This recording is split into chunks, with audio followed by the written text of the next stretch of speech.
Boa noite, pessoal. Está começando mais um episódio do podcast de jornalismo da Unicecal. Eu sou Ana Júlia Cardoso e estou no 4º período de jornalismo. Hoje eu estou aqui com a minha amiga Milena Batista. Boa noite, pessoal. Eu sou a Milena, estou no 6º período de jornalismo e o nosso entrevistado de hoje é o Jonatas Petroski. Olá, boa noite. O tema de hoje é como superar o medo de dirigir. Vocês têm medo? Hoje a gente vai tirar as suas dúvidas. Bom, Jonatas, primeiramente, você podia começar se apresentando para o nosso público? Joia. Bom, como vocês disseram, meu nome é Jonatas Petroski, né? É um prazer para mim poder estar participando aqui com vocês, até porque a minha primeira formação foi aqui, né? Eu fiz administração aqui, na época ainda um pouquinho antes da Cecal. Então é um prazer poder estar falando com vocês e fico à disposição, né? O que eu puder responder, vamos lá. Você tem formação em psicologia, né? Sim. Eu fiz, como eu disse, administração aqui, fiz teologia e depois fiz psicologia. Na psicologia, eu já fiz pós-graduação, né, em terapia cognitivo-comportamental e depois psicologia do trânsito. Na TCC, que é a terapia cognitivo-comportamental, eu fiz um trabalho específico sobre a maxofobia, que é o medo de dirigir.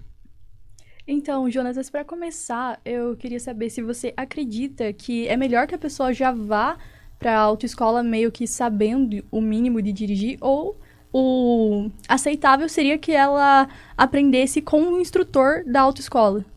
Ok. Essa é uma pergunta mais para mim enquanto administrador, né?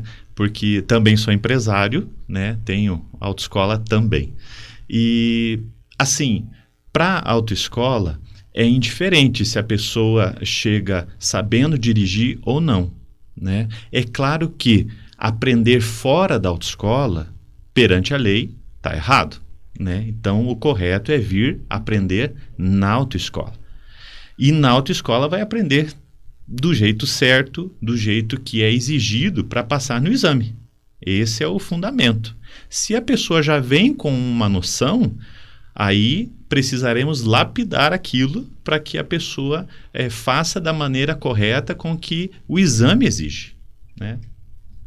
E assim, muitas pessoas, cerca de 6% dos brasileiros que possuem CNH, eles ainda continuam com medo de dirigir. Então, assim, acaba de fazer CNH, não pega o carro. E como que fica essa situação? Como que a pessoa pode superar esse medo de errar, né? Esse medo de dirigir.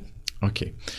Como você disse, às vezes a pessoa não tem necessariamente o medo de dirigir, né? A maioria das pessoas que dizem tenho medo de dirigir, na verdade, tem medo de errar, né?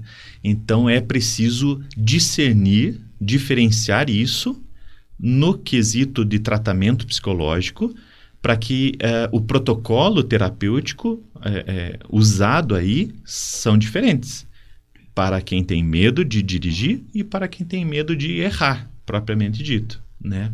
E esse número que você disse, de fato, é próximo disso, e 80% daqueles que dizem tenho medo de dirigir, na verdade tem medo de errar, né? Aquela pessoa que tem medo de dirigir dificilmente senta no banco do motorista, dificilmente pega no volante, por exemplo, entende? Então, dentro da consulta psicológica é que a gente vai averiguar isso e aí toma-se o protocolo terapêutico necessário para cada caso. E que conselho você daria para esse tipo de aluno que faz a carteira, mas quando sai da autoescola ele não se sente seguro para dirigir sem o instrutor do lado? Legal. Vejam só. São duas coisas que a gente precisa tomar conta quando vai dirigir. É o conhecimento técnico e o domínio emocional. Se a pessoa não se sente segura suficiente, é preciso fazer mais aula. Vejam que é necessário fazer no mínimo 20 aulas, mas esse é um mínimo. As pessoas entendem que ela precisa parar nas 20. E não é assim. é no mínimo 20. Nem todo mundo consegue necessariamente aprender com 20, né? Então, vamos supor que ela, com 20, conseguiu ir para exame e passar. Mas ainda assim ela não vai se sentir segura, né? E daí? Faz mais aulas. Ah, mas eu já tenho carteira. Não tem problema. Volta a fazer mais aulas. O legal de fazer aula já habilitado, e mesmo na autoescola, né, é que a gente faz aulas específicas, por exemplo. Por exemplo, casa, trabalho, casa, supermercado, estacionar na vaga do supermercado, né? Enfim, algo que da realidade da pessoa, né? Eu quero ir para a rodovia. Então, vai de forma segura, em rodovias adequadas, de preferência com pista dupla, enfim, para se tornar mais seguro e a pessoa ir se soltando. Então, é possível treinar mais a técnica com a prática, mesmo já tendo habilitação. E as autoescolas oferecem esse serviço, tá na tabela de serviço? É um serviço que é pouco pedido? Como que funciona? Porque as pessoas realmente pensam que não tem aula pós-CNH, né? Isso. Então, sim, por exemplo, a nossa, né? Falo pela nossa empresa, pela nossa autoescola. Nós prestamos esse serviço, temos, né, a oferecer. E, de fato, é pouco solicitado, porque as pessoas, ou financeiramente, ou por vergonha, ou por qualquer outro motivo, não procuram esse tipo de serviço. Tentam primeiro que alguém, parente ou conhecido, tente lá dar alguma aula. E acaba se arrependendo, porque normalmente o parente perde a paciência e não é o melhor instrutor, né? Então, por aí vai. E eu acredito que a preocupação de muita gente quando vai dirigir são com os carros que ficam atrás, né? Pensando que precisa avançar logo, que os outros vão buzinar. Então, como perder esse medo, né? A preocupação com os outros? Legal. Veja, dentro do set terapêutico, né? Dentro do consultório, a gente meio que treina isso, né?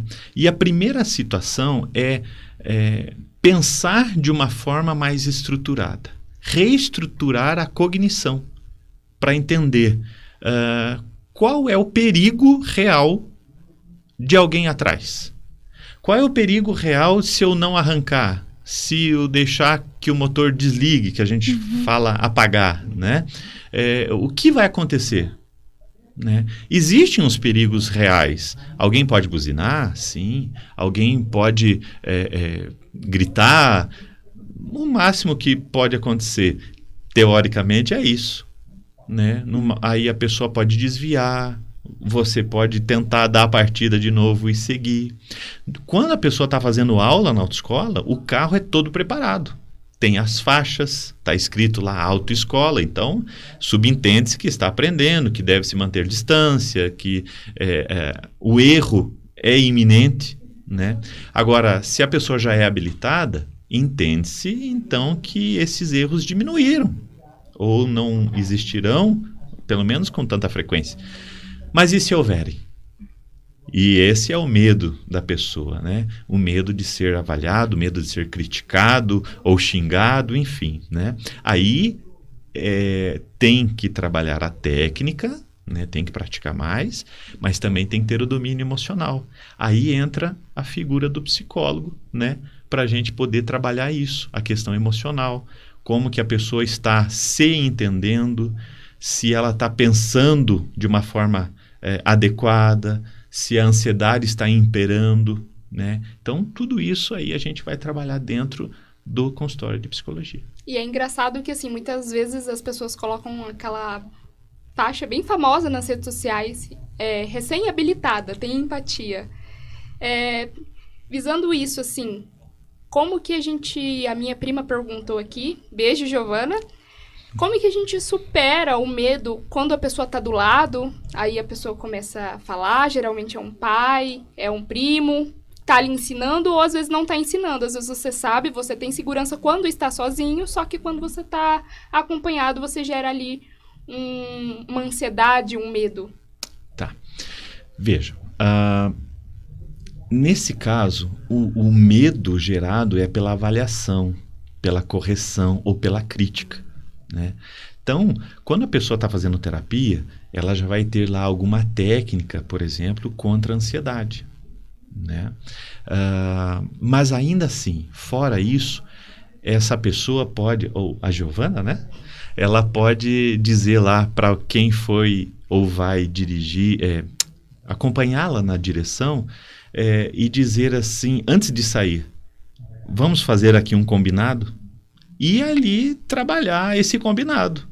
Olha, se você vê que vai perder a paciência, você sinaliza para eu parar e a gente já troca, para nem acontecer o estresse mais acalorado, né? Enfim, o segredo é no combinado. Ela já é habilitada e alguém vai ali acompanhá-la, e uma pessoa que tem ali um costume de perder a paciência, né? Então, que haja esse combinado. Se não for a melhor pessoa, então escolha outra, né? Mudar de ambiente, nesse caso, trocar de pessoa, uma pessoa que tenha mais paciência, que possa passear de fato, sem tanta crítica, né? Então, o que vai valer é o combinado e depois o domínio emocional da pessoa, talvez usando uma técnica contra a ansiedade. E outro medo que eu acredito que seja bastante frequente, principalmente aqui na nossa cidade, que tem muitas ruas que são íngremes, né? Como as pessoas perdem esse medo da subida, de enfrentar a subida. Muitas até preferem fazer outro caminho para não precisar passar por elas, né? Então, como perder esse medo? Ok. Vejam, o quanto mais prática, melhor, né? Uma das coisas que mais é treinado na aula, na autoescola, aqui em Ponta Grossa, é justamente a subida, arrancar na subida, né? A famosa meia embreagem, né?